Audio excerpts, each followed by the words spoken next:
예, 다시 왔습니다.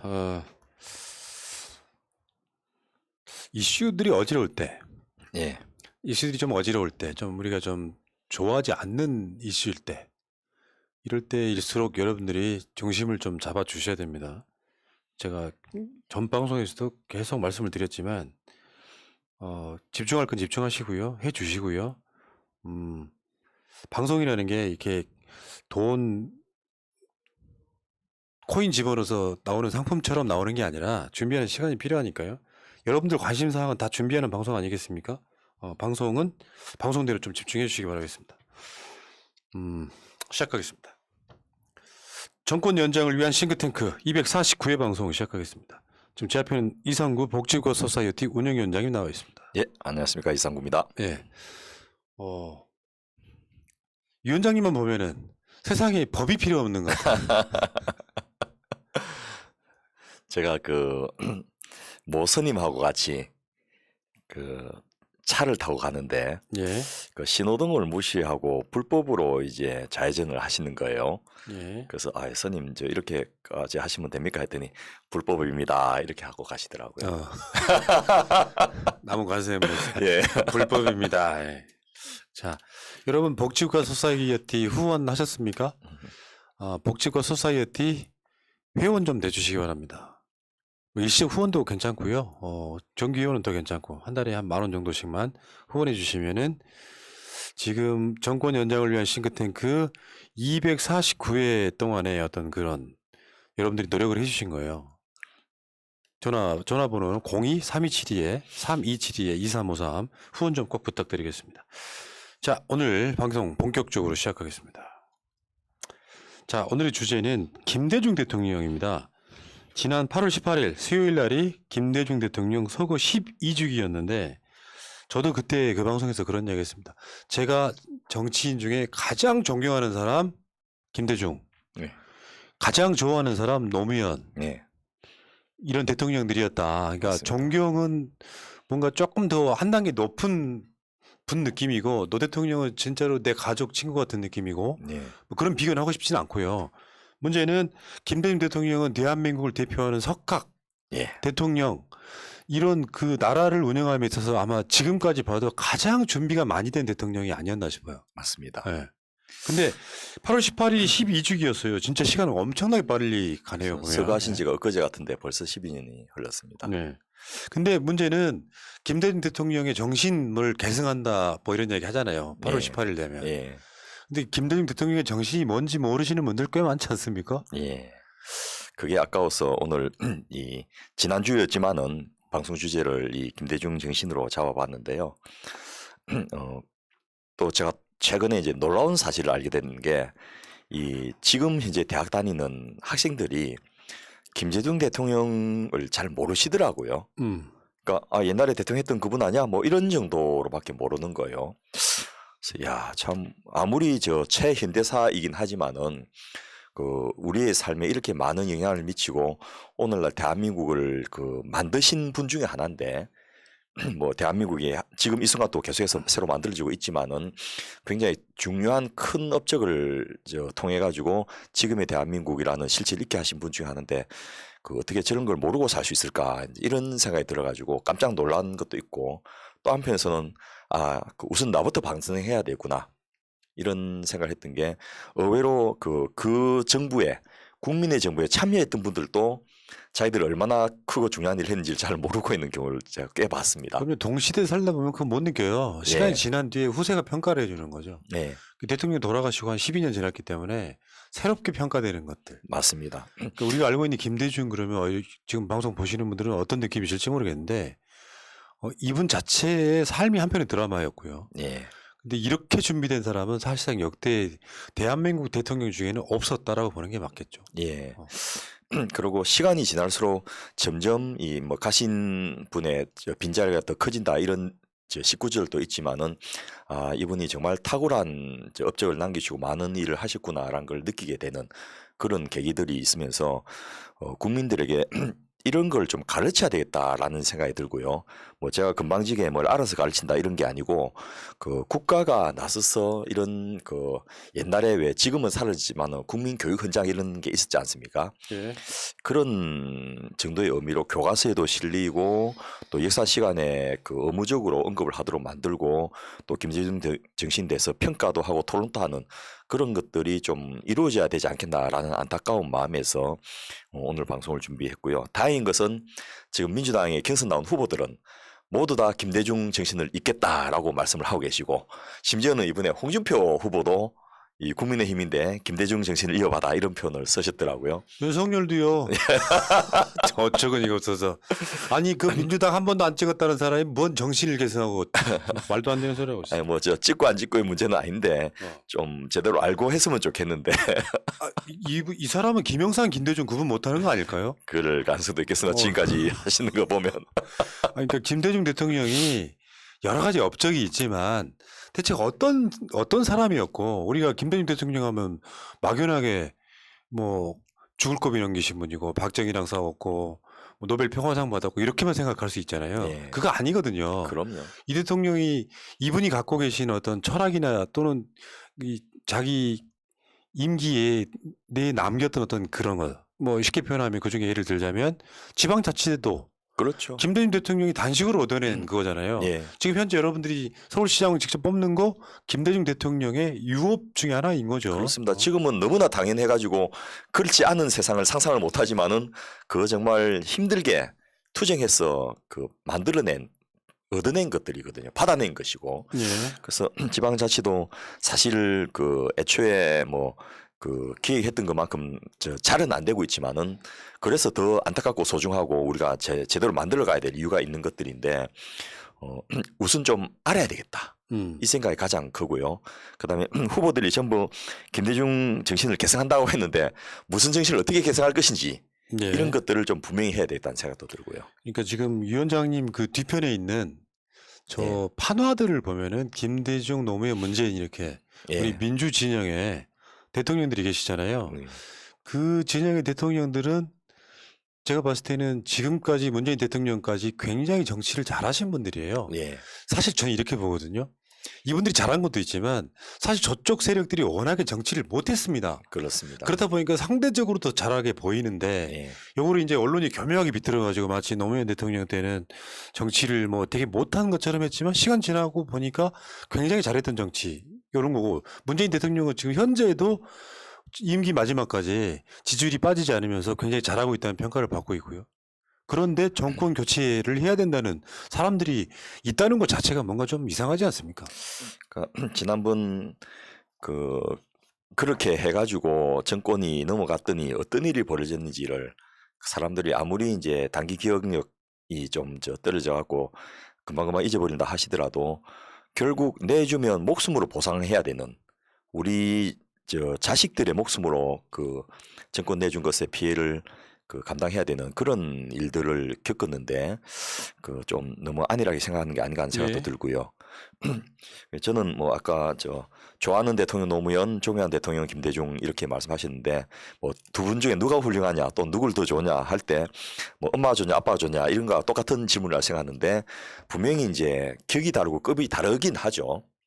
그런데 대한민국에서 적어도 적통이라 하면 뭐 무슨 큰아들이 적통이고 이런 게 아니고 김대중 노무현의 정신을 이은 사람을 우리가 적통이라 하고 문재인 대통령이 당당하게 그 뜻을 잘 잊고 계시기 때문에 우리가 그 정통성에 대해서 한 번도 의심하지 않는데 차기 대통령은 누가 어느 후보가 되시더라도 당연히 탁월한 분들이 만들어 놓으신 그 틀 안에서 대한민국을 이끌어 가실 거라는 점에서 우리가 김대중 대통령의 정신이 무엇인지를 조금 디파인하게 세부적으로 또 구체적으로 좀 정립해 놓는 게 지금 이 시점에서 필요하지 않겠나 싶습니다. 근데 김대중 대통령이 좀 저평가되는 측면이 있어요. 현실적으로 봤을 때. 예. 약간 인기가 이제 인기 뭐 위주로 해서 뭐 뭘 다루는 것도 김대중 대통령은 좀 상대적으로 좀 멀리 있기도 하고.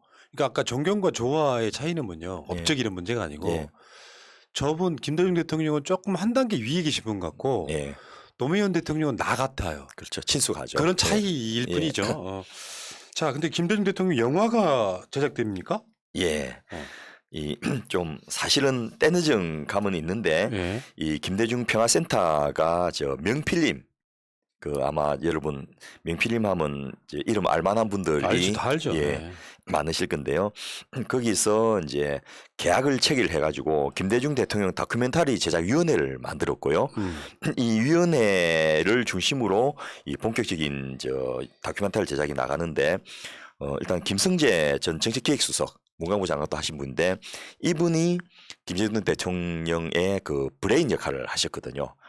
정책기획수석이었을 뿐 아니라 그 굉장히 중요한 굵직굵직한 정책들을 이 김성재 수석께서 많이 이제 주관해서 관리를 하셨고 또 뭐 정진백 그 김대중 추모 사업 회장이나 또 김홍업 그 김대중 평화센터 이사장 이런 분들뿐만 아니고 그 당시에 그 굉장히 가깝게 있으면서 직접 참여했던 김영자 장관이나 백낙천 교수님이나 박성 전 한국은행 총재나 임동원 전 통일부 장관이나 이종찬 전 국정원장 또 영화계의 정지영 감독이나 또 연극인 이신 손숙 그 선생님 이런 분들이 이제 제작위원회를 구성해가지고 이분들 자문을 얻어가지고 2부를 제작을 한다고 합니다. 2편.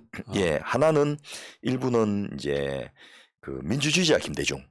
그러니까 어떻게 이 저 고난의 투쟁을 통해서 97년 수평적 정권 교체를 했는지 이 부분에 대해서 인간 김대중의 고난과 감동을 담은 영화가 하나 있고 두 번째는 이제 평화주의자 김대중은 2000년 6월 남북 정상회담을 성공적으로 이끄는 그 대통령 이후의 과정들을 담을 그런 예정인데요.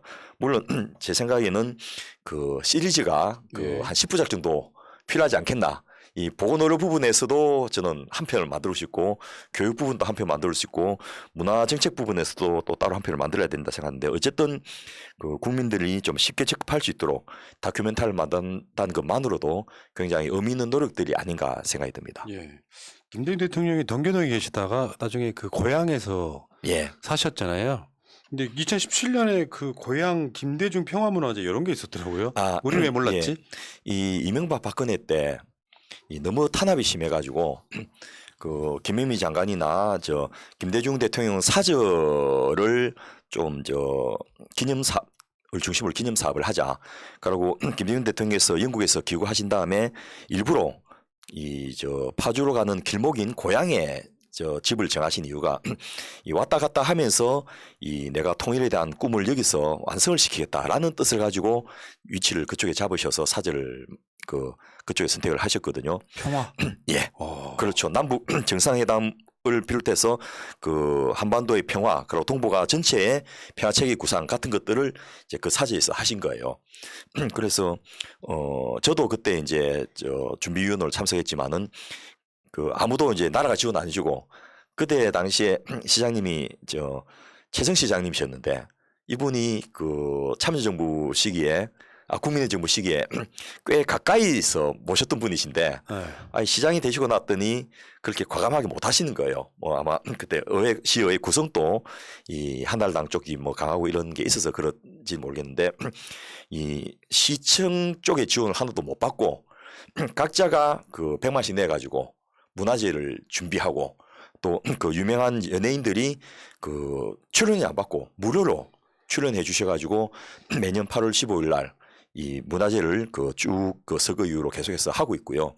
지금 또 뭐 이번에는 코로나 때문에 그 비대면으로 했다고 제가 이야기 들었습니다만은 이 킨텍스 한 구석에 그 8월 15일 한창 여름이지 않습니까? 목에 물려가면서 저녁 때 행사를 하려니까 참 서럽기도 하고 섭섭하기도 하고 막 그렇더라고요.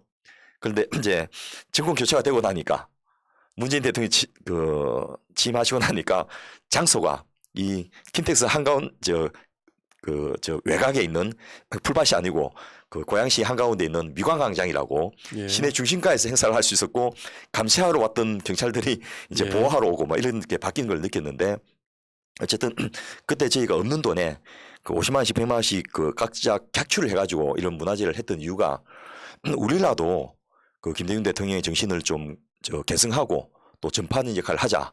이렇게 해서 1박 2일로 그 캠핑을 만들어서 젊은 애들이 예. 캠프를 하면서 그 백일장도 할 수 있도록 하고 뭐 여러 가지 다양한 시도들을 지금까지 쭉 계속 해오고 있습니다. 예. 자, 서술이 너무 긴 것 같아서 예, 예. 빨리 진행할게요. 자, 김대중 대통령에 대한 업적에 대해서 책으로 나온다는 뭐 이런 이야기도 있어요. 책임이 나왔네요, 보니까. 예, 제가 오늘 가져와 봤는데요. 네. 일단 이 책의 저자가 누군지 보면 실가 갑니다. 음. 장신기 선생님이 쓰셨는데요. 장신기 선생님이 이제 뭐 우리 일반인들한테는 2002년 이인재는 이해창을 이길 수 없다라는 이 노무현 필승론을 한 책을 쓰신 분이시고요. 또 그 2002년 그 대선 전까지는 스프라이즈를 창립해가지고 운영을 하시는 그런 원조 친노십니다. 근데 이분이 학생 때부터 김대중 대통령의 그 역할이나 업적에 대해서 관심을 가지고 그 연구를 하기 시작했고 이제 2005년부터는 연세대학교 김대중 도서관에서 있으면서 연구원을 있으면서 김대중의 업적을 그 정리를 해오신 거예요. 그래서 김대중 연보 또 30권에 이르는 김대중 전집 이런 것들을 이제 내시면서 그 당시 김대중 시대를 해결할 수 있는 분 여러 분을 만나고 41차례 구술 인터뷰를 했습니다. 한 번 인터뷰하면 몇 시간씩 하니까 그 분량이 엄청난데 그런 것들 정리해가지고 그 김대중 시기에 대한 평가 또 김대중에 대한 그 세간의 그 생각들 이런 것들 정리해가지고 책을 내는데 굉장히 잘 만들었습니다. 예. 저는 뭐 다 읽어보진 못했습니다만은 여러분들이 한 시대를 그 만드신 분이죠. 그래서 이런 책은 뭐 한꺼번에 쭉 읽어보진 못한다 하더라도 서가에 꽂아놓고 틈틈이 한 번씩 읽어보시면 또 자녀들에게 이런 책을 읽히게 권하고 또 그 이야기도 한 번씩 해주시면 이 대한민국의 그 맥을 잇는 그런 역할을 할 수 있지 않겠나 싶습니다. 그렇죠. 이제 대한민국 사회에서 김대중 대통령은 최초의 정권 교체를 이룬 대통령이고, 그렇습니다. 그 김대중을 대통령으로 안 만들기 위해서 수도 없이 많은 저쪽 세력들이 온갖 방해 공작들을 하지 않습니까? 예. 그게 박정희랑 40대에 붙었던 대선, 예. 나중에 이제 뭐 3당 합당 이후에 또 뭐 여러 가지 결국에는 DJP 연합 등을 통해서 집권하게 되는 과정 자체가요. 예. 외국에서 우리나라를 본다면 이건 한편의 드라마, 대하 드라마 같은 그런 그렇습니다. 분이신데 예. 이제 현실적으로 이제 저는 김대중 노무현은 한 세트라고 봅니다. 예. 대한민국 역사에 그냥 한 세트예요, 이게. 예. 한 대통령이 다른 색깔을 갖고 10년 동안 대한민국 대통령을 했다 이렇게 보는데 예. 최근에 이제 대선 국면이 되면서 김대중 대통령에 대한 평가를 지금 다시 하는 작업들이 있는 게 일단 그 이야기 하기 전에 이런 이야기 드리고 싶어요. 민주당이 이제 그런 경우들이 있었잖아요. 호남을 볼모로 해가지고 예를 들면 열린우리당이 창당됐을 때 거기에 뭐 따라가지 않고 따로 우리들은 DJ계야 했던 분들, 저는 예. 객관적으로 봤을 때 그 김대중 파리 했던 분들이라고 그렇죠. 보고요. 예. 최근에 국민의당도 마찬가지거든요. 호남 볼모로 해가지고 김대중 파리, 김대중 대통령에 대한 그 정신은 전혀 계승하지 않으면서 지역을 볼모로 해가지고 정치적인 어떤 걸 했던 분들. 그러니까 지금 현재 김대중 대통령에 대한 평가가 이제 대선 국면에서 아마 추미애 후보, 그 다음에 정세균 후보 등은 그냥 김대중 대통령이 발탁하신 분이지 않습니까? 그렇죠. 이낙연 후보도 마찬가지입니다. 그래서 일단 그 뭐 탁월한 지도자의 역할 중에 하나가 좋은 정치 후배들을 발탁해서 등용하는 부분인데 좀 달라요, 근데. 예. 추미애 정세균은 예. 김대중 대통령이 야당일 때 픽업한 거고요. 예. 맞습니다. 이낙연 후보는 여당 돼서 픽업된 거죠. 예. 그래서 그 좀 비하인드를 제가 좀 알고 예. 있습니다. 그 차이가 지금 하시는 것도 차이가 좀 있는 것 같은데 어쨌든 그 지금 노무현 대통령께서 발탁하신 분들도 그 50여 명이 넘게 그 국회의원 배지를 달고 계시고요. 어쨌든 좋은 지도자가 좋은 정치 신인들을 발굴하는 것이 그 역할 중에 하나인데 지금 이 시점에서 이 김대중 정신이 다시 나오는 이유는 저는 몇 가지가 있겠다 싶은데요. 일단 뭐 그 단순하게 호남표를 잡겠다 이런 의미가 아니고 대한민국을 구성하는 시대 정신 또 대한민국의 실체를 김대중 대통령에서 만들었다는 측면도 있고요. 두 번째, 어려운 시기일수록 가신 분의 어떤 역할이 그리워지는 거죠. 그래서 한반도 평화체계 구축을 어떻게 했는지 이런 부분을 생각한다면 그분이 연세가 많았어도 살아만 계셔서도 한번 물어볼 건데 이런 생각이 들 때가 한두 번이 아니거든요. 그런데 이제 여론조사를 해보면 우리나라에서는 박정희 노무현에 밀려서 김대중이 3인데 외국에서는 사실은 김대중 대통령을 보통 탑으로 다 칩니다. 그만큼 이제 그분들을 이 국제적으로 이 김대중 대통령께서 국제적으로 많이 알려질 만큼 사실은 외교를 잘 하셨던 측면이 또 있는 거죠. 특히나 그 한일 관계 정상화 오부치하고 회담을 한 부분이라든지 또 그 자기를 포갑했던 이런 분들을 용서하면서 이 화합의 정신을 이끌었던 거라든지 이런 것들을 보면서 그 만델라 네. 그 대통령도 김대중 대통령을 인정할 정도로 그 이렇게 저 외국에서는 굉장히 많이 평가를 하고 있는데 정작 우리나라는 뭐 또 직접 관련된 분이 많다 보니까 좀 너무 저평가하는 것 같아서 안타까움이 듭니다. 그렇죠. 그러니까 역사적으로 빨갱이라고 만들어 왔던 그 인식, 예, 이게 이제 능력도 없는 그냥 소위 대목군 예, 뭐 이런 느낌을 막 갖고 이렇게 이미지를 왜곡했기 때문인데 만델라 플러스 루즈벨트 정도 예. 그 정도를 맞습니다. 평가받을 만한 그런 인물이라고 보면 돼요. 아마 근대 앞으로도 저는 100년 내에 이런 인물이 나서는 그 우리가 만나기는 대단히 힘들 것이다 생각을 하는데요. 왜 그러면 김대중 대통령이 그냥 그 또 한 명의 저 대통령이 아니고 왜 그 역사의 획을 끊는 대통령인지 음. 이걸 생각해 본다면 이 이승만 박정희로 이어진 그 보수적인 국가 발전 노선에 대해서 총체적이고 전면적으로 그 대안을 정립을 한 거죠. 그렇지 않은 국가의 발전 방향을 노선 프로그램 정책 부분에서 그 제시해가지고 그걸 정책으로 구현을 하신 거예요. 이게 좀 안타까운 게 IMF에 그게 없었다면 훨씬 더 대한민국이 더 발전했을 거예요. 그렇습니다. 그리고 음. IMF를 극복하는 과정에서 어쩔 수 없이 신자유주의의 압박을 일부 수용해야 되는 측면이 있었고 비정규직 문제라든지 이런 우리 사회의 왜곡된 현상들이 그때 시작된 잘못이 분명히 있습니다만은 그러면 지금 누가 다시 그 시기를 맞는다면 다르게 할 방도가 있었을까? 이런 것도 참 의문이거든요. 그래서 맞습니다.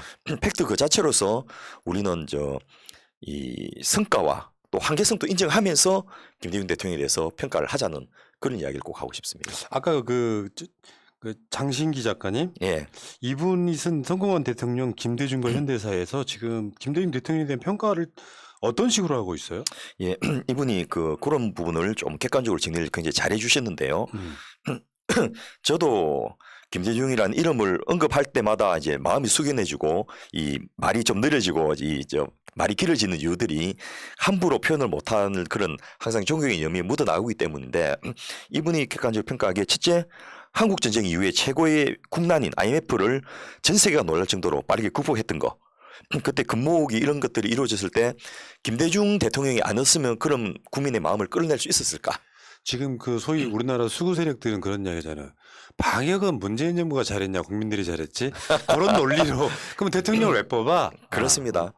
이 촛불혁명으로 선출한 대통령이기 때문에 국민들이 믿고서 따르는 것과 마찬가지로 김대중 대통령의 그 수십 년의 인고의 세월을 통해서 이겨내고 집권했기 때문에 국민들이 믿고서 따라줬던 측면이 있고요. 두 번째로 민주화 운동의 지도자이시면서 동시에 실물 경제 아주 탁월한 감각과 지식 이런 거로 경제 리더십을 이분이 대중경제론을 젊어서부터 준비해서 이 박인채 선생님의 그 경제 사상을 발전시키고 감옥에서도 계속 공부하면서 이걸 구체화시켰던 이런 것은 유명한 일인데 본인이 경제 정책에 대해서 꿰뚫고 있었기 때문에 아주 구체적인 그런 정책들을 할 수 있었고요. 세 번째로 한국 입장에서 가장 어려운 대상인 북한, 일본을 상대로 관계 개선을 이루어낸 거죠. 그리고 미중 러시아 관계도 강화시켜갖고 이 시기를 외교의 황금 시대라고 이야기합니다. 지금 문재인 대통령께서 이 남북 정상회담 또 그 북미 정상회담을 잘 하도록 이끌게 된 계기 중에 하나가 김대중 대통령께서 닦아놓은 터전이 있었기 때문에 가능한 겁니다. 예. 그걸 그때 발탁된 임동원 전 국정원장이라든지 이런 분들이 지금도 계속 자문을 해주고 계시고요. 그다음 네 번째로 김대중 대통령이 그 지식정보화 강국건설을 통해 가지고 이 우리나라의 광통신망을 깔고 그거 대단하죠. 예, 그 지금의 발달된 IT를 만들어냈던 기초를 닦았다 이런 걸 사람들 예. 잘 모르는 거예요. 그냥 옛날 분으로 생각하는데 항상 그 당시에 최신 지식을 계속 업데이트 하신 분이었고 일본 대중문화 개방도 김대중 대통령이 했습니다. 그러니까 다른 사람이 했으면 이게 반발이 많았을 건데 김대중 대통령이 하자고 하니까 국민들이 거부 없이 따랐던 거고요. 또 하나가 과거사 문제에 대해서 이분이 관념과 하해를 통해 가지고 이걸 미래지향적으로 이끌어내는 이런 부분을 해서 인생은 생각할수록 아름답고 역사는 앞으로 발전한다. 이런 명문을 남기셨는데요. 자기 아들이 고문 받아갖고 그야말로 불구가 되셨지 않습니까? 그것만 생각하면 막 누워서도 피가 거꾸로 솟구칠 정도일 건데 그걸 다 용서해주고 본인이 다 했던 것은 평생을 이제 고문 때문에 지팡이를 짚고 절뚝거리면서 그걸 다니지 않습니까? 교통사고 플러스 고문 후유증이 예. 대해진 거죠. 그리고 교통사고 자체도 또 이제 그 당시에 정부부에서 만들었다 이런 썰이 있는데 뭐 그건 아직도 증명이 안 되고 있고요. 어쨌든 거기다 대하고 아들까지 그렇게 장애인이 됐는데 그럼에도 불구하고 용서하자는 이야기를 하신 것은 거의 뭐 이거는 교황이 언급하는 성인 반열에 오를 수 있는 왜냐하면 용서하기가 쉽겠습니까 그게? 근데 그 이후는 좀 약간 다른 이야기를 좀 섞어볼게요. 예. 그러니까 대한민국 역사가 상당 부분 이제 정치적으로 예. 어떤 논란이 끝났을 때, 그러니까 정상화됐을 때는 그게 상당히 가치가 있는 정말 대단한 결단이시고 인간미인데 한편으로 보면 지금 현재는 이제 소위 말하면 수구 보수 적폐 세력들이 우리가 더 잘났어라고 이렇게 이야기 나올 때는 역사적 반성 없이 예. 그렇게 나올 때는 김대중 대통령이 일부 비판받는 지점도 있습니다. 그러니까 특히 전두환 같은 경우 지금 저러고 있는데 불구하고 아직까지도 반성하고 있지 않습니까? 이런 것들이 굉장히 좀 그러니까 역사 흐름에서 지금 보는 시점에서는 뭔가 좀 100% 전적으로 동감할 수 없는 부분이 있다는 거죠. 저희 동기 중에 한 명이 엇가다가 다니던 동기였는데 어느 날 갑자기 사라졌어요. 학교도 안 나오고 연락이 안 되는 거예요. 몇 년 뒤에 나타났는데 여러분 영화 26년이라는 보신 기억이 있을 건데 웹툰을 영화로 만든 건데요. 얘가 이제 광주 학살을 알고서는 참을 수 없어가지고 이 특수부대에 들어가서 이제 저격 기술을 배운 거예요. 그런데 김대중 대통령이 용서하고 막 이렇게 평화적 정권 고쳐하면서 뭐 화해하자 하니까 얘는 그걸 못 받아들여가지고 외국으로 나갔어요. 한 10년 뒤에 나타났는데 프랑스 외인 부대에 있다 하더라고요. 이런 측면이 있단 말이죠. 그렇죠. 그러니까 그 당시 흐름을 보면은 속에 김대중 대통령이 나 이렇게 만든 사람들 용서하겠다라고 한 거는 꽤 오래전 얘기예요. 네. 도쿄에서 일본에서 납치됐을 때부터 예. 최근에 육성 녹음을 들었는데 문제는 이제 그 당시 대선을 우리가 생각을 해야 됩니다. 만약에 예를 들면 김대중 대통령이 정권 교체를 함에 있어 갖고 당시 김영삼 대통령한테 내가 공약으로 걸었으니 대통령이 당선되면 전두환 노태우를 사면하겠다라고 하는 게 대표적인 용서의 모습이지 않습니까? 그래서 그거를 당선자의 뜻을 받아서 김영삼 대통령이 그걸 해주는데 그런 것들이 당선에 영향을 끼쳐서 DJP 연합도 마찬가지겠지만 당시 김대중 대통령이 제일 비토 세력이 군부였었는데 군부 입장에서 보면 김대중이 집권하면 우리 다 죽었어 같은 느낌을 받지 않게 하기 위해서 안심시키는 차원에서라도 그게 필요했던 부분이 있고요. 예. 만약에 그런 것들이 없었다. 왜 JP랑 손잡냐?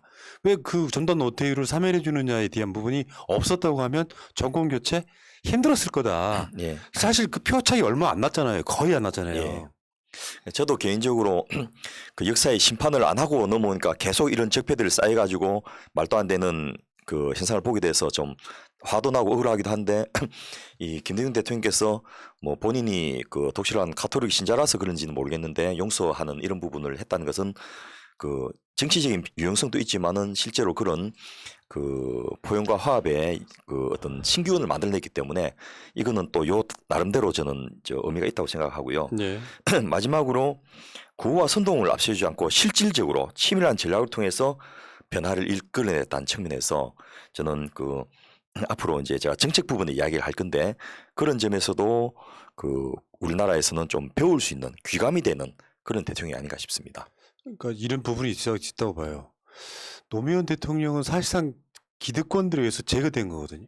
예. 다른 한편에서 보면. 미필적 고의에 의한 타살이죠. 아. 예. 근데 김대중 대통령은 처음으로 정권 교체를 했기 때문에 대한민국 각 분야의 기득권 세력들은 그냥 둘러싸여 있는 예. 국회에서도 의석이 적은 그런 정치 세력이었기 때문에 상당 부분 조심스럽게 대한민국을 바꿨던 바로 그런 위인이 아닌가. 예. 그럼에도 불구하고 정책이라는 측면에서 보면 가장 많은 업적을 남기신 대통령이십니다. 예. 그러니까 지금 남북 정상회담, 뭐 노벨 평화상, IMF 구제금융 그 외에 지금 우리가 이제 이야기해보고자 하는 핵심일 수도 있겠는데 어떤 업적들이 있습니까? 일단 김대중 대통령이 문화 분야에서도 탁월한 업적을 남겼다는 걸 사람들이 잘 모르는데요. 본인이 그 대통령으로 있으면서도 이 스크린 쿼터제를 사수해가지고 우리나라 영화를 지켜주신 거. 할리우드 영화들이 그 물밀듯이 들어올 때 우리나라 영화들이 살아남을 수 있도록 해주고 김대중 대통령 재임기에 문화예술 르네상스가 만들어져서 뭐 두팔거리 지원 정책이라든지 이런 것의 원칙을 만들었거든요.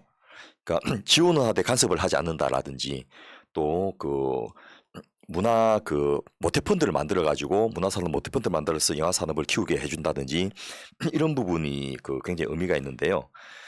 이 코로나 극복에 김대중 대통령이 기여했다 이 이야기하면 사람들이 잘 몰라요. 자, 어떻게 된 겁니까? 예, 두 가지가 있는데요. 예. 일단 그 김대중 대통령의 공약 중에 하나가 의료보험 통합이 있습니다.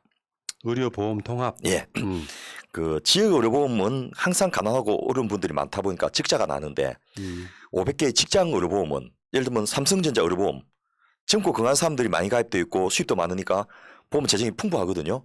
여기는 항상 돈이 쌓이는 거예요. 예.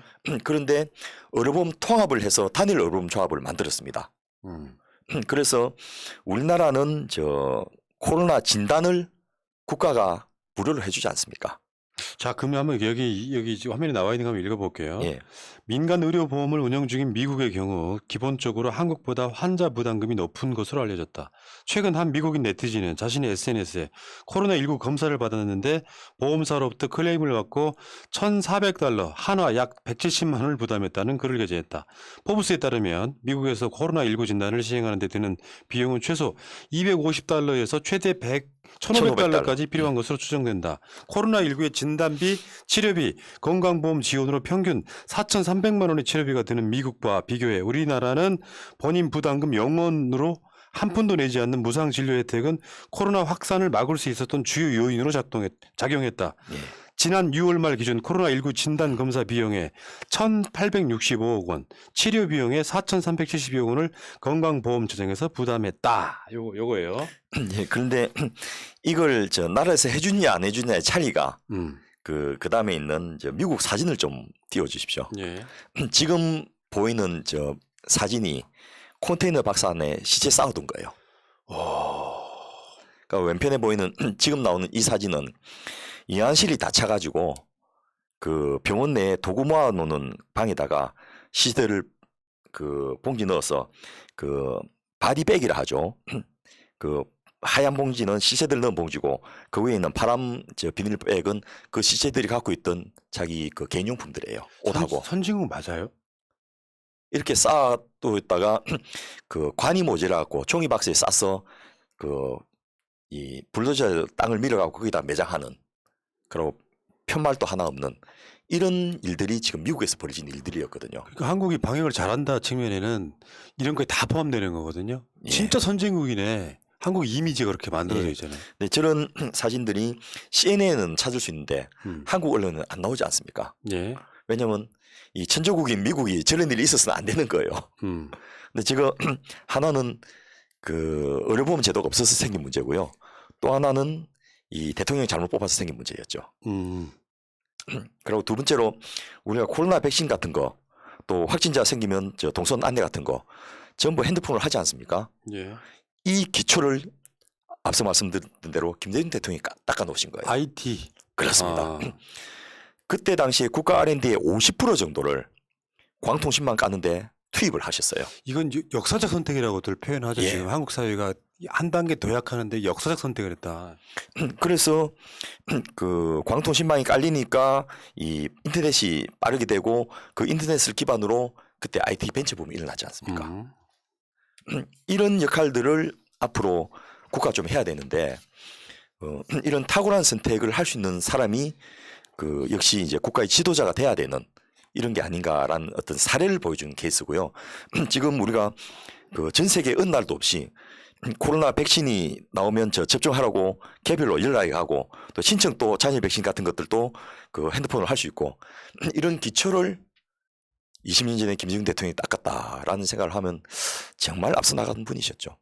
그러니까 여러분들이 우리가 들고 있는 거 있잖아요. 핸드폰, 이 모바일이라는 게 지금도 여러분들 생각보다 유선 기반이에요. 예.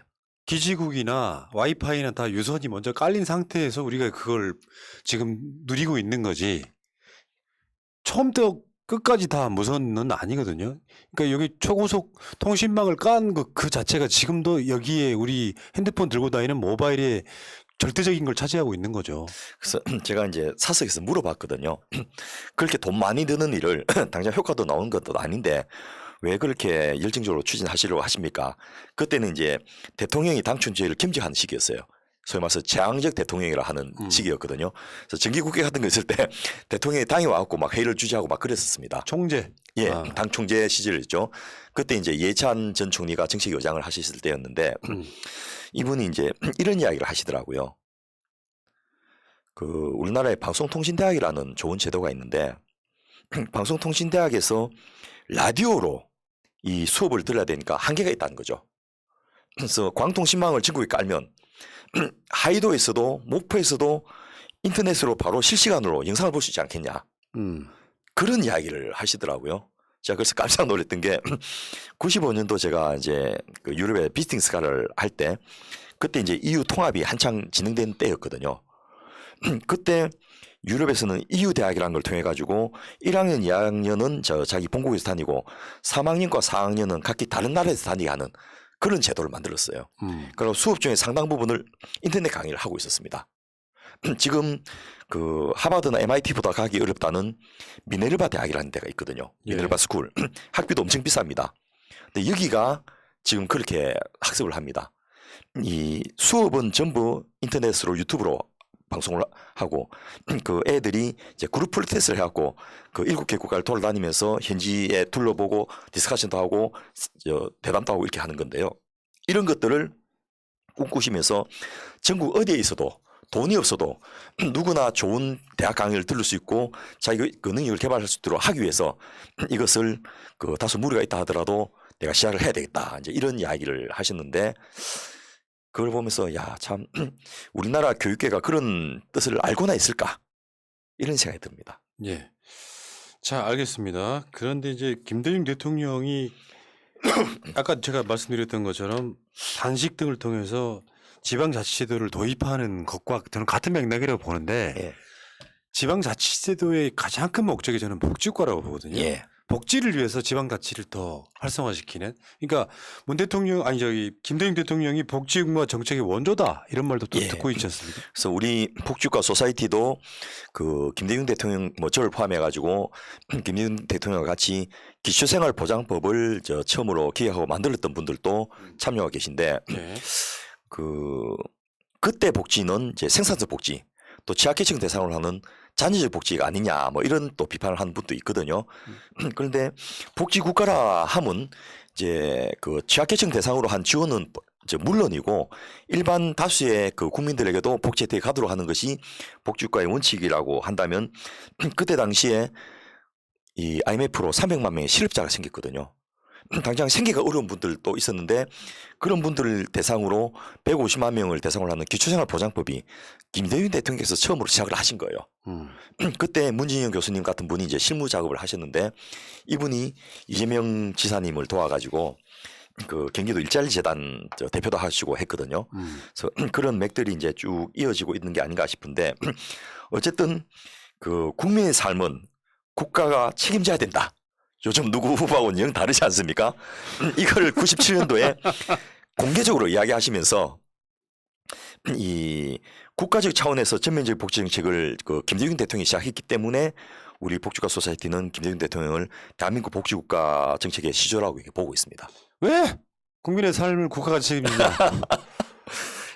그런 분들은 한 30년 전으로 가시면 후보가 될 자격이 있는지 모르겠지만은 적어도 김대중 이후로는 그런 분들은 국민에게 선택받을 가능성이 없는 거죠. 그러니까 국가가 존재하는 이유를 몰라요. 그러니까요. 그러니까 그 최재형 씨 같은 사람들은 나는 의전이나 받겠다. 뭐 예. 국민들은 자기들이 책임지는 거지 뭘.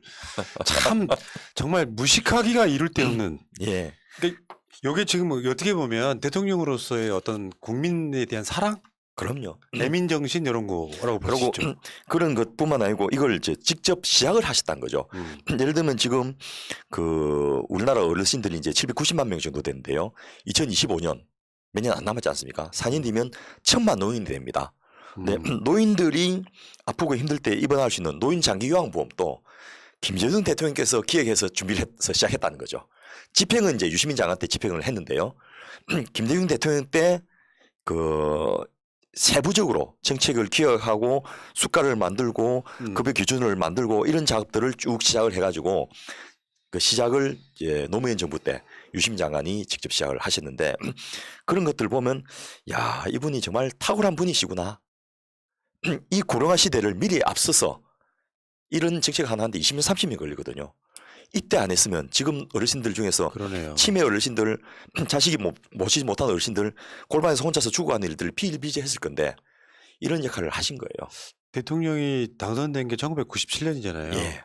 벌써 20년이 훨씬 넘게 지난 예. 그 상황인데 그 이제 이제서야 그런 어떤 빛을 보는 시간이 예. 필요한 거고요. 그래서 보면 예, 부처님은 손바닥이란 말이 있지 않습니까? 네.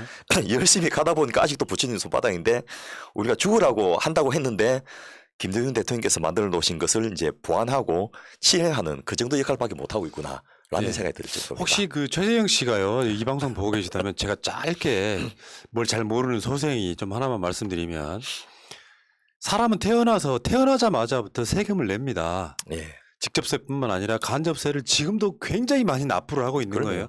그 국민이 그 직접세든 간접세들을 모아가지고 그게 국가의 재정으로 운영하는 건데 그럼 대체 국가는 왜 세금을 걷느냐? 그러니까 어떤 국가에 따라 달라지겠지만 아주 기본적인 거 철도 놓고 도로 놓고 하는 정도만 하는 정부도 있겠지만 그게 점점 고도화되고 선진국이 되다 보면 국민 세금을 통해서 부의 재분배를 하기도 하고 어쨌건 대한민국 땅에 국민으로 태어났으면은 인간의 존엄이랄까 인권을 국가가 보장하겠다 이런 거거든요. 너무 못 살아서 못 먹고 못 살면 국가가 책임질게. 그러다가 이제 일반적으로 봤을 때 돈은 버는 사람이 벌고 못 버는 사람은 못 버는 상태에 아주 극단화된 자본주의 국가로 가면 그걸 정부가 그대로 방치해버리면 부자들만의 세상이 돼버리고 나머지 노예가 됩니다. 그렇기 때문에 국가가 개입을 해서 국민의 삶을 평균 이상으로 보장해 주려고 하는 것 이 모든 행위들을 저는 복지라고 보는 거거든요. 예. 그리고 그게 국가의 역할이죠. 네. 그리고 너무나 당연해서 국민들 잘 모르고 있는 것 중에 하나가요. 지금 법적으로는 중학교까지가 의무 교육이고요. 고등학교도 98%의 비용은 다 나라에서 지불합니다. 그런데 중학교 의무 교육이 된 게 그 1945년 해방 이후에 미군정 시기에 초등학교 의무 교육을 시작을 했고요. 김대중 대통령이 집권하시고 나서 50년 만에 중학교 의무 교육이 법제화돼서 시행이 됩니다.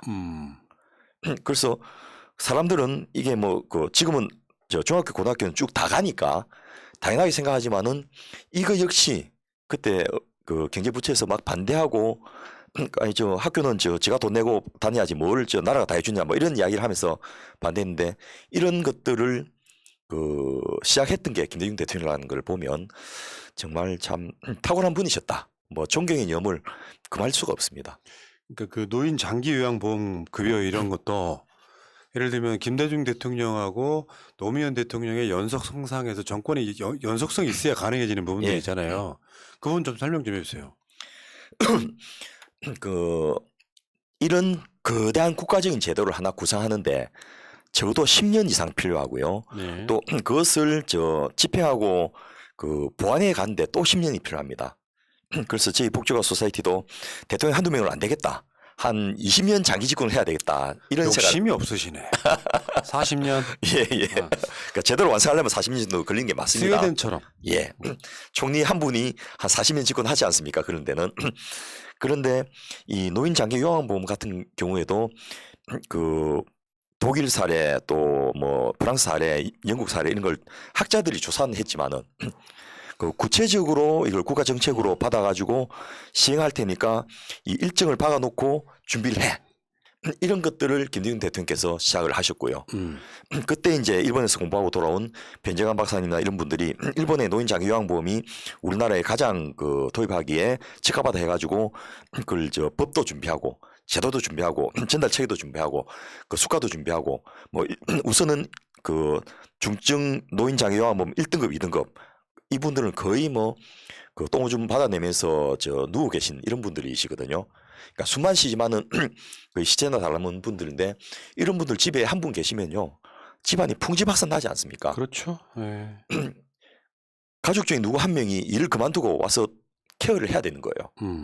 근데 아직도 뭐 그 장기요양보험 혜택이 안 된 분 많지만은 어쨌든 34만 명이 병원에 노인 장기요양 병원이나 또 노인 요양원에 입소해갖고 이런 케어를 받을 수 있게 된 거. 그만으로도 김대중 대통령의 업적은 정말 뭐 자다 일어나도 그 감동을 할 정도인데 그런 것들을 차근차근 준비해가지고 노무현 정부 때 이걸 시행할 수 있도록 기초를 닦아 놓으신 거예요. 이게요. 예. 만약에 최재형 같은 사람이 대통령이 되면 대통령의 관심사가 아닐 거 아니에요. 예. 그럼 장기적으로 봤을 때 복지 정책을 줄입니다. 그럼요. 그 당이나 국회도 대통령 여행을 봤거든요. 복지 정책을 줄이면 많이 이렇게 진전시켜놨던 복지가 상당히 후퇴가 되는 측면. 그러니까 이게 한꺼번에 점핑은 못하지만 한 단계를 밟아 올라가려면 지금 민주당 정권한테 상당 부분 정권을 오랜 시간 동안 맡겨주셔야 된다고 생각해요. 그러니까 어떤 분들이 이런 얘기해요. 한 당한테 정권을 계속 몰아주면 부패가 생긴다. 저는 그렇게 생각하지 않은 게 당내 투쟁을 통해서요. 부패한 세력은 도태되게 돼 있거든요. 끊임없이 개혁하려고 하는 사람들이 특히 민주당은 개혁정당이라고 하는 사람들이 계속 그 득세를 하면서 내부적으로 서로 자정지경을 통해서 저는 부패는 없어질 거라고 보는데 어쨌건 우리가 바라는 민주국가가 대통령을 뽑는 게 민주국가가 아니고 국민의 삶의 질을 향상시키는다는 의미에서 복지국가는 민주국가의 완성형이라고 저는 보거든요. 예. 이 과정에서는 지금 정권을 계속 밀어주셔야 되는 거죠. 그 청나라가 후금에서 이제 그 누라치 시기에 이제 청나라를 세우고 전 중국 대륙을 석권하고 중국 역사상 가장 넓은 영토를 차지하게 되는데요. 당시에 그 여신족의 인구 숫자가 300만이 안 됐었습니다. 여신족. 맞죠. 그런데 그때 당시에 2억이 넘는 이제 중국을 지배할 수 있었던 이유 중에 하나가 옹정제, 광희제로 이어진 60년간의 태평성대 탁월한 그 황제들의 역할이었는데요. 지금 대한민국이 그 국운이 융성해서 세계 10위권의 국가로 개발도상국 후진국에서 진입할 수 있던 이유 중에 하나가 뭐 박정희 대통령 같은 분이 한 역할도 일부 있었고 또 김대중 대통령, 노무현 대통령, 문재인 대통령이 이어지는 이 맥이 마치 광희제, 옹정제 같은 그 시대를 열고 있는 게 아닌가 싶어서 이 다음 정권에도 그 맥을 이어가야지 그냥 그 정권이 다른 데 넘어간다는 것이 그냥 좀 멈칫하는 것이 아니고 후퇴가 될 겁니다. 그러니까 융성하는 기운이 다시 사그라드는 그런 위험에 당하지 않겠나 싶어서 그 첫 문을 여신 김대중 대통령의 역할이 더 중요하게 느껴지는 거죠. 최근에 있잖아요. 예. 그 추미애 후보를 보면은 김대중 대통령의 소위 키즈 예. 그 느낌이 들더라고요. 예. 이렇게 폭넓게 국정을 보려고 하는 그 느낌이 굉장히 좀 묘한 어떤 예. 감흥이 생기더라고요. 법무부 장관 할 때하고 또 다른 모습을 완전 보면서 다르죠. 예, 감동을 계속 주고 계시고 예. 야 역할이 사람이 저렇게 크는 건가 이런 생각도 한편 들고요. 예.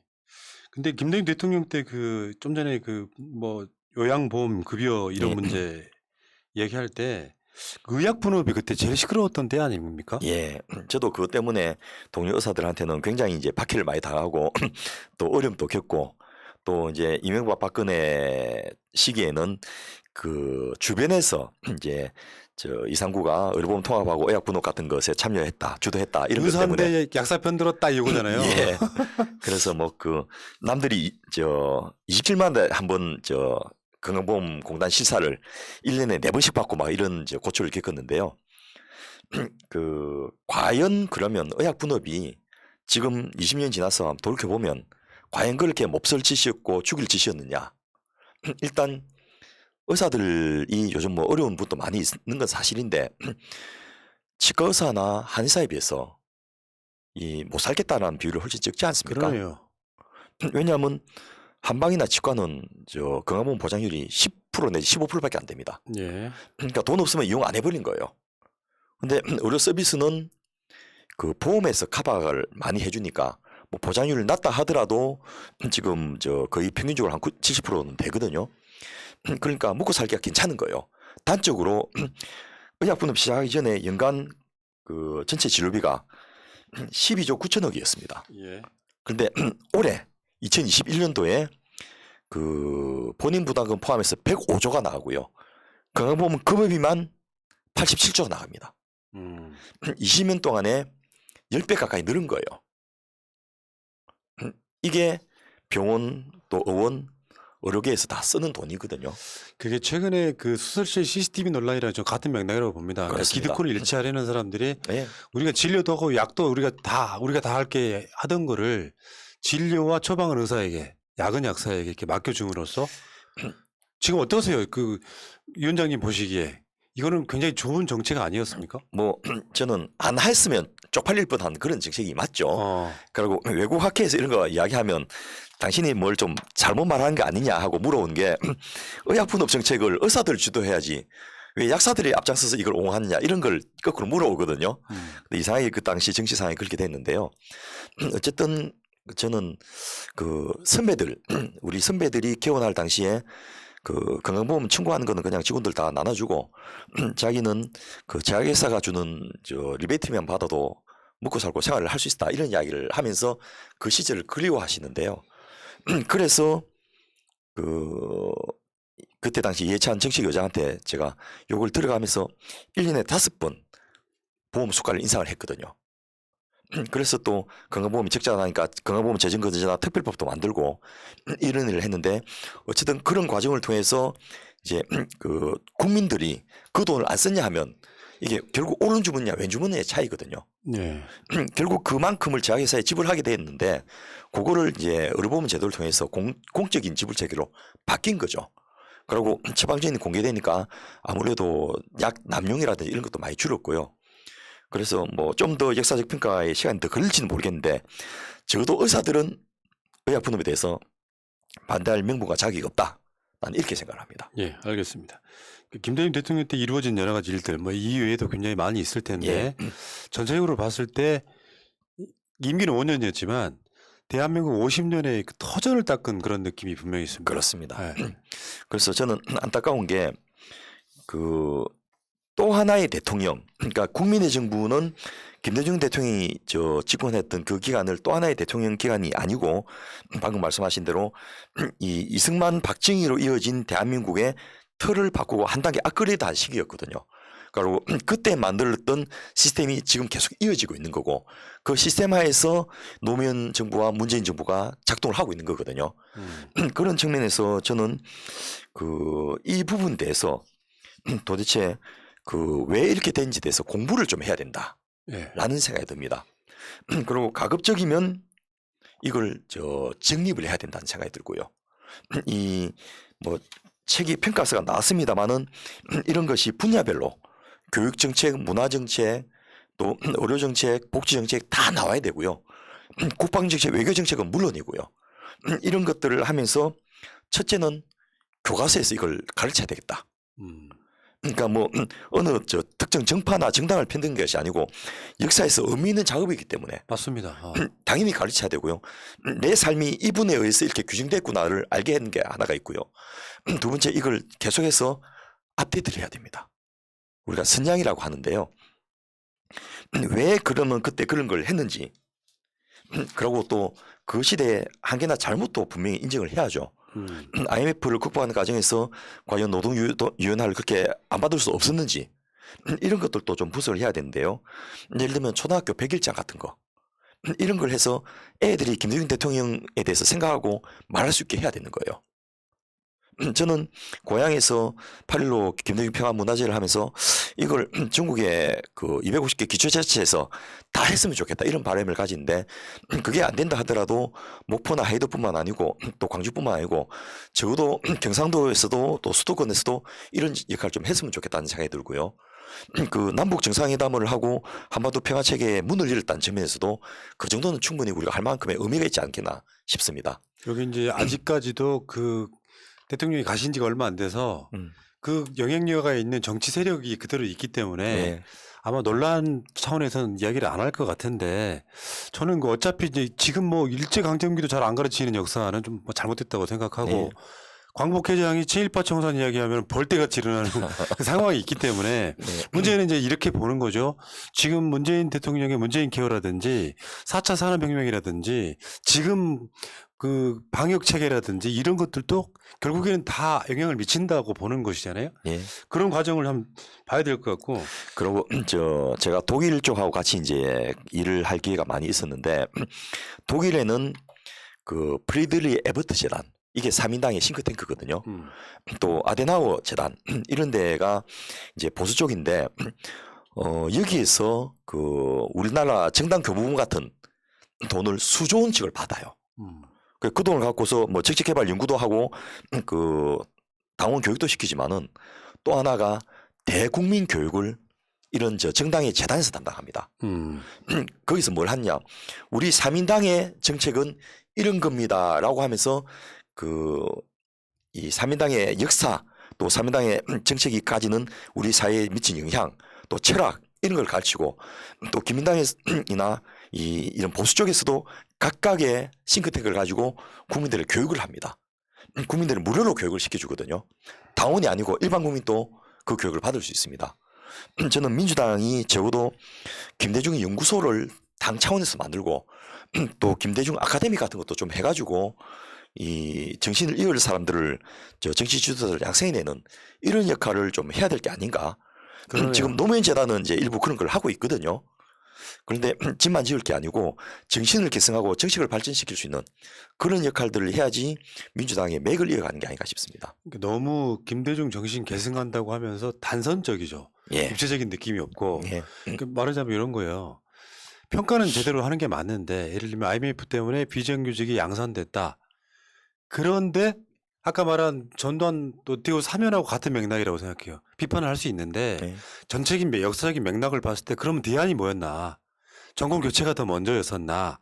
이런 것도 같이 받아들이는 균형감을 가져야지 하나만 갖고 그 사람 뭔가 잘못됐어 이렇게 평가를 할 수는 없는 것이고 나는 그게 찬성도 반대도 있지만 그 좋았던 점 나빴던 점들이 균형감을 이루면서 제대로 된 평가를 하는 것이 제대로 된 역사 평가라고 생각을 합니다. 그러니까 김대중 노무현 문재인 대통령이 완벽했다 이런 이야기가 아니라 그때 잘못했던 점들이 다음 민주정부에서는 조금 더 나아지고 과정을 거쳐야만 되는 것이죠. 예. 그래서 대한민국의 정체성을 규정하는 분 중에 하나가 김대중이라는 분인데 우리 국민들이 자기의 스스로의 자부심을 가지기 위해서도 이분에 대해서는 좀 공부를 하는 게 필요하지 않겠나 싶고요. 그리고 저는 또 개인적으로 그때 당시 김대중 대통령이 만드신 새천년민주당에 들어가면서 전라도 음식도 배우고 전라도 문화도 많이 배웠거든요. 뭐 하려고 그러셨어요? 아이고 제가 뭐 경상도 출신이라서 그 이전에는 접할 기회가 거의 없었는데 김대중 대통령께서 이제 의료보험 통합을 공약을 내걸어 주니까 저희같이 그걸 평생의 업으로 생각하는 사람들은 이때 우리가 몸으로 뛰어들어서 도와야지 이런 생각을 하면서 레전트 월급 받으면서 당에서 근무를 했거든요. 그러면서도 이제 옆에서 지켜보고 또 직접 육성도 듣고 하면서 야 저분이 참 그 어려운 과정을 겪은 사람답지 않게 유머도 있어요. 대단하셨죠 그분. 예, 우스갯소리도 잘 하시고 또 이분이 이제 몸이 이제 불편하시니까 운동을 못 하시잖아요. 그래서 먹는 것으로 자기 건강을 유지하셨거든요. 그러면서 좋은 거 만난 것도 이야기도 하시고 이런 걸 보면서 참 인간적으로도 그분의 그런 주변에 있던 분들이 에피소드 예를 들면 노회찬 의원께서 다니시던 맛집에 대한 책이 나왔지 않습니까? 그런 것도 김대중 대통령의 맛집 이런 거를 좀 나왔으면 좋겠고요. 예. 인간적인 숨결을 좀 느낄 수 있는 그런 추모 작업들도 계속 이어졌으면 좋겠습니다. 그러네요. 예. 자 위인 만들기가 아니라 우상화가 아니고 사실 대한민국 사회에 제대로 된 대통령 평가할 만한 사람이 별로 없어요. 예. 많지가 않다고. 예. 왜냐하면 민주국가에서 독재를 했던 사람이 아무리 무슨 뭐 경부고속도로를 깔고 공장을 많이 세워서 산업화를 했다고 할지라도 그건 공과가 아닙니다. 정상적으로 민주주의 국가에서 독재를 했는데 그 사람에 대해서 공과 이야기하는 것 자체가 악의적인 거죠. 자기 정권을 유지하기 위해서 그만한 일도 안 합니까? 난 이렇게 표현할 수 있다고 생각하는데 그럼에도 불구하고 역사는 어느 정도 평가를 내려줘야만 과거를 통해서 미래를 배우는 이 상태로 가야 된다고 생각을 하는 거죠. 근데 지금 아직까지는 분위기가 그렇게 안 만들어지는 거죠. 지금 야당이 정상적인 상태가 아니에요. 그렇다 보니까 말도 안 되는 걸 막 주장하는 이 과정 속에 뜬금없이 막 박정희가 뭐 산업화했다 이런 이야기밖에 사실 꺼낼 게 없어요. 현실적으로. 이명박의 업적이 있고 박근혜 업적이 있습니까? 그리고 박근혜 계속 끊임없이 전두환도 노태우도 말하지 못하니까 박정희를 소환시켜가지고 우리 세력은 산업화 세력이 이렇게 이야기하는 지경에 이르렀기 때문에 오히려 그것 때문에 상대적으로 역차별 받는 겁니다. 김대중 대통령이나 노무현 대통령이. 같이 평가하면 좋을 텐데 말이죠. 그래서 결국은 이제 시대는 인물이 만드는 거거든요. 그래서 인물에 대한 조명이 특정인에 대한 영웅화가 아니고 신격화가 아니고 우리 시대에 규정을 하신 분들이기 때문에 그걸 살펴봄으로써 지금 현상을 알 수 있는 부분도 있고 또 하나가 우리 후손들에게 우리는 이런 분들과 같이 대한민국을 만들었다라는 이야기를 하려면 공부를 해야 됩니다. 예, 알겠습니다. 자, 뭐 짧게 김대중 대통령의 뭐 이야기를 1시간에 표현할 수 있겠어요. 그렇죠, 이건 불가능하죠. 진짜 빙산의 일각일 텐데. 예. 자, 어쨌건 한 번 더 뭐 시간은 지났습니다만 8월 18일이 김대중 대통령 서거 12주기였기 때문에 이상구 운영위원장이 좋은 의제를 하나 갖고 오신 게 아닌가 이런 말씀 드리고요. 여러분들 기억하십시오. 김대중 대통령도 정말 훌륭한 이런 표현 하셨죠? 100년에 나올까 말까 한 진짜 예. 훌륭한 대통령이었다. 그게 여러분들이 지지하신 민주정권의 효시 같은 분. 그렇습니다. 예, 기억해 주셔야 되겠습니다. 자, 정권 연장을 위한 싱크탱크 249회 방송을 마치기 전에 구독 그리고 좋아요 좀 꼭 눌러주세요. 예. 외로워요. 구독 안 해주시면. 자, 위원장님 고생하셨고요. 예. 다음 주에 뵙겠습니다. 고맙습니다. 예, 감사합니다. 새날은 이따 9시에 다시 오겠습니다. 바이러스에게는 마스크가 없다. 어서 가자 바이러스보다 먼저. 그러니 내일보다 먼저 가자. 우리들의 희망을 형제이게 하자.